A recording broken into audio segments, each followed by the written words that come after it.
जो चाहो सो पाओ। एक साधु घाट किनारे अपना डेरा डाले हुए बैठा था। वहाँ पर धुनी रमा कर दिन भर बैठा रहता और बीच बीच में ऊंची आवाज में चिल्लाता, जो चाहो सो पाओ। उस रास्ते से गुजरने वाले लोग उसे पागल समझते थे। वे उसकी बात सुनकर अनसुना कर देते और जो सुनते वे उस पर हंसते थे। एक दिन एक बेरोजगार युवक उस रास्ते से गुजर रहा था। साधु की चिल्लाने की आवाज़ उसके कानों में भी पड़ी, जो चाहोगे सो पाओगे, जो चाहोगे सो पाओगे। ये वाक्य सुनकर वह युवक साधु के पास गया और उससे पूछने लगा, बाबा आप बहुत देर से जो चाहोगे सो पाओगे चिल्ला रहे हो, क्या आप सच में मुझे वो दे सकते हो जो मैं पाना चाहता हूँ? साधु बोला, हाँ बेटा, लेकिन पहले मुझे तुम ये बताओ कि तुम पाना क्या चाहते हो? बाबा मैं चाहता हूँ कि एक दिन मैं हीरों का बहुत बड़ा व्यापारी बनूं। क्या आप मेरी यह इच्छा पूरी कर सकते हो? युवक बोला, बिल्कुल बेटा, मैं तुम्हें एक हीरा और एक मोती देता हूँ। उससे तुम जितने चाहे हीरे मोती बना लेना। साधु बोला। साधु की बात सुनकर युवक की आंखों में आशा की ज्योति चमक उठी।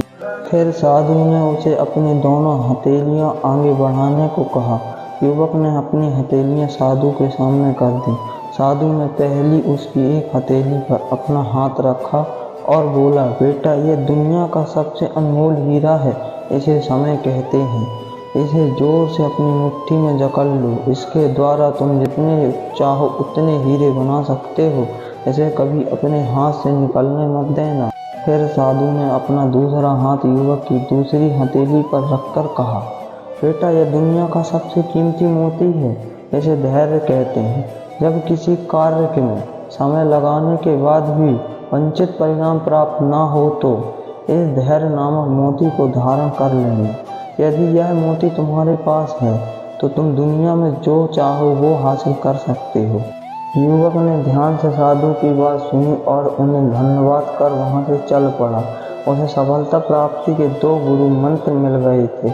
उसने निश्चय किया कि वह कभी अपना समय व्यर्थ नहीं गवाएगा और सदा धैर्य से काम लेगा। कुछ समय बाद उसने हीरे के एक बड़े व्यापारी के यहाँ काम करना प्रारंभ किया। कुछ वर्षों तक वह दिल लगाकर व्यवसाय का हर गुण सीखता रहा और एक दिन अपनी मेहनत और लगन से अपना सपना साकार करते हुए हीरे का बहुत बड़ा व्यापारी बना। दोस्तों, हमें इस कहानी से यह सीख मिलती है कि लक्ष्य प्राप्ति के लिए सदा समय और धैर्य नामक हीरे मोती अपने साथ रखें। अपना समय कभी व्यर्थ न जाने दें और कठिन समय में धैर्य का दामन न छोड़ें। सफलता अवश्य प्राप्त होगी।